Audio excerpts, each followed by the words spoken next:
Kahit malayo sa pamilya, mas pinipili pa rin ng ilang nursing graduates sa magtrabaho sa ibang bansa kahit pa ito'y sakop ng partial deployment ban, gaya po ng bansang Libya. Kaya naman puspusan ng pagpapaalala ng gobyerno na siguraduhing lehitimo at lisensyado ang ahensyang inyong kausap para hindi maloko. Para naman mapalawak ang experience sa mga nurse na hindi pinalad na makapagtrabaho abroad o kaya makahanap ng trabaho dito sa bansa. Isang kooperatiba ang inilunsad para sa kanila. Panoorin po natin ito.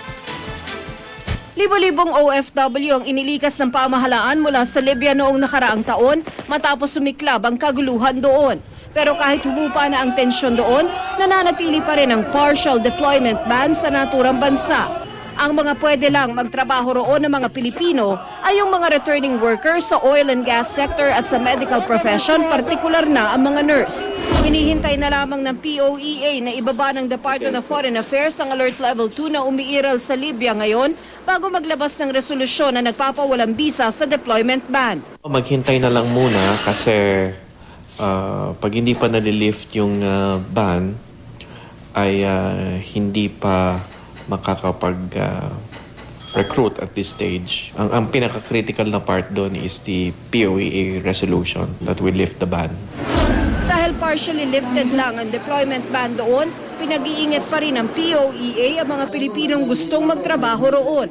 Payo ng POEA sa mga gusto magtrabaho sa Libya kay new hires man o returning workers na makipag-ugnayan sa ahensya para malaman kung napawalang bisa na ba ang deployment ban doon. Siguraduhin din daw na dumaan sa POEA para hindi ba bibiktima ng mga manloloko.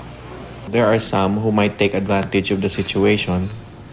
Sasabihin dahil sa positive na balita ay baka sabihin nilang pwede na mag-recruit at deploy.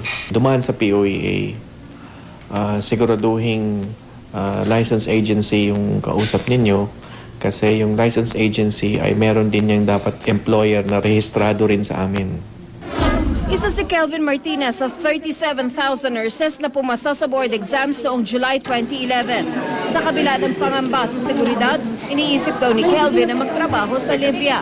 July noong nakaraang taon na manumpa siya bilang nurse. Pero dahil limitado ang oportunidad para sa mga nurses dito sa bansa, nagtatrabaho siya ngayon bilang photographer. Sinusubukan ko po sa clinics and public and private hospitals. Wala naman swerte po. 22,000 ang nadagdag na bagong nurses noong December 2011. Hindi pa kasama rito ang 169,000 unemployed at underemployed nurses mula 2000 hanggang 2010. Hindi nakapagtatakang marami sa kanila ang nangangarap na mga ibang bansa. Abroad po talaga ang motivation. Ako po, ipokrito ako kung sasabihin kong hindi abroad ang nag-motivate sa akin para mag-aral ng nursing. Kung magpapatuloy ako as a nurse dito sa Pilipinas, hindi natin masasabi kung anong seguridad at kung kaya kong makabuo ng pamilya at makapagbigay sa magulang ng pera. Kung mag-o-open sila, bakit nga ba hindi? Ang reservation ko lang is sana tignan din natin yung security, yung safety ng ating mga dinedeploy. And I suppose, hindi naman siguro magkukulang ang ating government agency na tumututok dyan.